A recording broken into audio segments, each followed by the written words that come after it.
welcome to my channel. Welcome to the Mentorship Corner. If you are new to my channel, welcome. If you're already a subscriber or you are part of my notification gang, thank you, and welcome back, guys. So if you are new, don't forget to subscribe. Just click on that red subscription button down below. So guys, as you guys know, I am continuing with my first day of work series. This is the second last video. On this video, I will be discussing professional fees.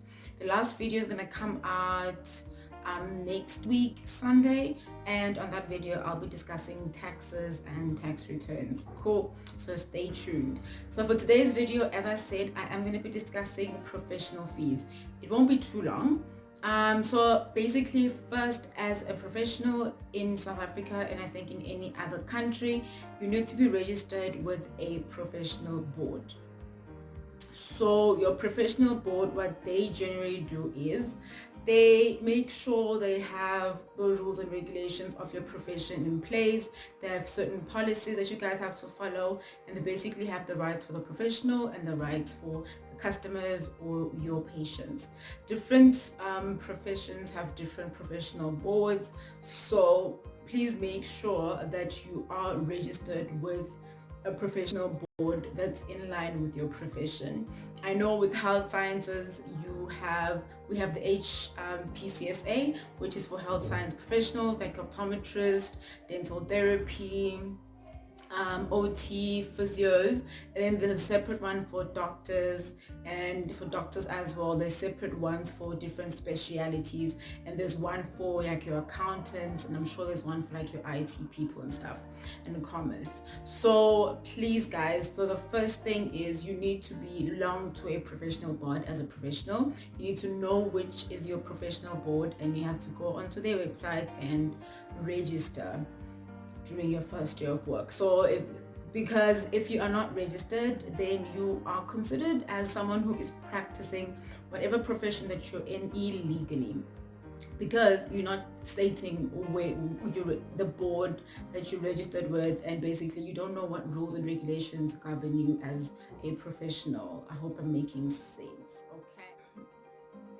So once you have registered with a professional board, there is an annual professional fee that you need to pay. So basically when you're paying your professional fee, it's almost like you're renewing your registration, and you're renewing almost like your membership, just to let them know that you are still practicing, you are still an active professional, and to let your employer know or like your business know that, you know what, as much as you're still practicing, you are still doing it legally.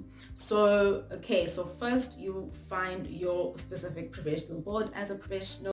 The second thing you need to do, you need to register with your professional board. The third thing, you need to be aware of the annual fees that you have to pay each year to actually let them know that you're still practicing and that you are still in that field, basically. Then I think the last thing I want to discuss with you guys is the fact that follow the rules of your professional board. So on their website, they will have a list of rules and regulations for each specific profession, and then they normally have like a minimum needs for you to actually be able to practice. For instance, if you are a doctor and you want to open your own surgery or like practice, they'll tell you, if you're opening a practice, this is the minimum equipment you need to have, these are the minimum tests you need to do for each patient that you see. I'm sure it's the same thing with accounting. They're going to tell you, this is how much years you need to study to be a chartered accountant. This is the minimum things that you need to do when you're doing bookkeeping, or you're doing an audit for like a certain company, depending on the turnover and I think net worth, I'm not sure, I could be wrong, I didn't do accounting of that company. So guys, I think that's about it. There's not much that I can discuss under professional fees. The main thing is, it's the beginning of the year. Make sure you are registered with the professional board. If you've just started working, make sure you have paid your annual fees before the closing date, and make sure you are registered with the correct professional board. Okay, and Last thing I want to say is make sure you follow the rules and regulations of your professional board so that you will always be safe as a practitioner and you will always be safe as a professional. So guys, that's basically it for today's video. There's not much, as I say, that I can say about professional fees because I don't know all the professional boards, but just make sure you are registered with a professional board in time. Make sure you pay your membership fee. And one last thing is some professions require you to do continuous learning. For us, we call it CPDs. So if you have to do continuous learning in that particular field, make sure you sort that out as well during the course of the year, so that when you have to submit your certificate for the points that you've earned and things that you've studied, you have exactly everything. You've accumulated enough points for that period of time.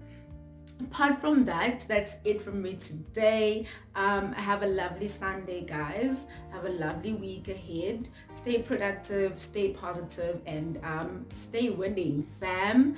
I love you lots. Don't forget to subscribe, like, and share my content with your family and friends if you feel they're gonna benefit from it.